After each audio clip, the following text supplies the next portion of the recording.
ஏற்பட்டுள்ளது.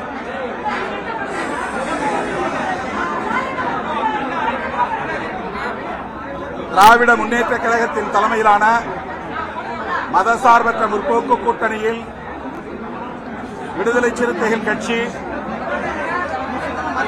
இடம்பெற்று 8 தொகுதிகளில் போட்டியிட்டது. 2 தொகுதிகளில் வெற்றி பெற்றோம். அதேபோல இடதுசாரி கட்சிகளும் தலா 2 இடங்களில் வெற்றி பெற்றன. இந்த நிலையில் இடதுசாரி கட்சிகளின் தலைவர்களும் விடுதலை சிறுத்தைகளும் முன்கூட்டியே கலந்து பேசினோம். மக்கள் நல கூட்டணி உருவான காலத்திலிருந்து கொள்கை அடிப்படையில் ஒருங்கிணைந்து செயல்பட்டு வருகிறோம். மக்கள் பிரச்சனைகளின் அடிப்படையில் ஒருங்கிணைந்து களமாடி இருக்கிறோம். ஆகவே இந்த அரசியல் நெருக்கடி உருவாகியிருக்கிற சூழலில் இடதுசாரி கட்சிகளும் விடுதலை சிறுத்தைகளும் தொலைநோக்கு பார்வையோடு எதிர்கால அரசியலையும் கருத்தில் கொண்டு இணைந்தே முடிவெடுப்போம் என்று நாங்கள் கலந்து பேசி அதன் அடிப்படையில் அறிவிப்பு செய்திருந்தோம்.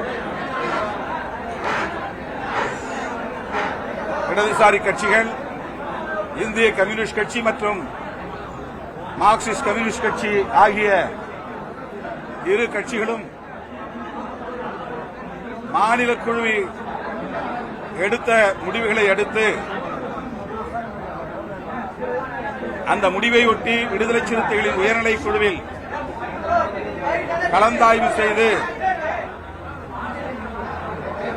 அவர்களின் ஒப்புதலோடு முடிவை அறிவிப்பதென்றும் திட்டமிட்டிருந்தோம். அதன்படி நேற்று 8ஆம் தேதி மார்க்சிஸ்ட் கம்யூனிஸ்ட் கட்சியும் இந்திய கம்யூனிஸ்ட் கட்சியும் தாவேகாவுக்கு ஆட்சி அமைப்பதற்கு ஆதரவு அளிப்பது என்ற முடிவை எடுத்தார்கள். அந்த முடிவை முன்வைத்து விடுதலை சிறுத்தைகள் கட்சியின் உயர்நிலை குழு கூட்டம் நேற்று மாலை 6 மணிக்கு ஜூம் இணைப்பு வழியாக நடைபெற்றது. 30க்கும் மேற்பட்ட தோழர்கள் அங்கம் வகிக்கும் உயர்நிலை குழுவில் மார்க்சிஸ்ட் கம்யூனிஸ்ட் கட்சியும் இந்திய கம்யூனிஸ்ட் கட்சியும் எடுத்துள்ள முடிவை முன்வைத்து தங்கள் கருத்துக்களை பகிர்ந்து கொண்டார்கள். அந்த கருத்துக்களின் அடிப்படையில் நிறைவாக கட்சியின் தலைவர் இறுதியான முடிவை எடுக்கிற அதிகாரத்தை வழங்குகிறோம் என்று அந்த உயர்நிலை குழுவில் தீர்மானிக்கப்பட்டது.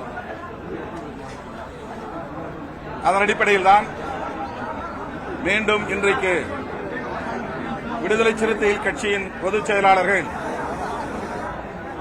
சட்டமன்ற உறுப்பினர் தோழர் சிந்தனை செல்வன், நாடாளுமன்ற உறுப்பினர் தோழர் ரவிக்குமார் ஆகியோரோடு நான் கலந்தாய்வு செய்து ஒரு முடிவை எடுத்தோம். அதன் அடிப்படையில் தாவேகாவுக்கு ஆதரவு கடிதத்தையும் வழங்கியிருக்கிறோம். தமிழ்நாட்டில்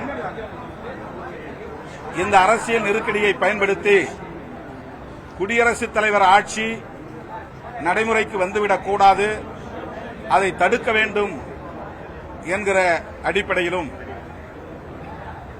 108 இடங்களில் வெற்றி பெற்றும் ஆட்சி அமைக்க முடியாமல்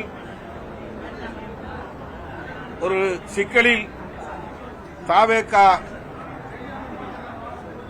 திணறிக் கொண்டிருக்கிற நிலையில் அவர்கள் ஆட்சி அமைப்பதற்கு விடுதலை சிறுத்தைகள் ஆதரவளிக்க வேண்டும் என்கிற அடிப்படையிலும் இந்த ஆதரவு நிலைப்பாட்டை நாங்கள் எடுத்திருக்கிறோம். அதாவது இரண்டே காரணங்கள். தாவேகா தலைவர் விஜய் ஆட்சி அமைப்பதற்கு விடுதலை சிறுத்தைகளின் நிலைப்பாடு தடையாக இருந்துவிடக் கூடாது என்பதும், குடியரசுத் தலைவர் ஆட்சி முறை நடைமுறைக்கு வந்துவிடக் கூடாது என்பதும் நாங்கள் விவாதத்தின் முடிவில் எடுக்கப்பட்ட நிலைப்பாடாகும். இடதுசாரி கட்சிகளின் நிலைப்பாட்டை ஒட்டி நாங்கள் எங்கள் நிலைப்பாட்டையும் எடுப்போம் என்று ஏற்கனவே நான் அறிவித்திருந்தேன். அதன் அடிப்படையில் விடுதலை சிறுத்தைகள் கட்சியும் ஆட்சி அமைப்பதற்கு மட்டும் எங்கள் ஆதரவை நல்கியிருக்கிறோம். வேறு எந்த நிபந்தனையும் இல்லை. வெளியிலிருந்து எங்கள் ஆதரவை நல்குகிறோம். அவ்வளவுதான். பிளே ஸ்டோர் மற்றும் ஆப் ஸ்டோரில் இருந்து பாலிமர் செயலியை QR கோடு மூலம் பதிவிறக்கம் செய்யுங்கள். செய்திகளை உடனுக்குடன் பெறுங்கள்.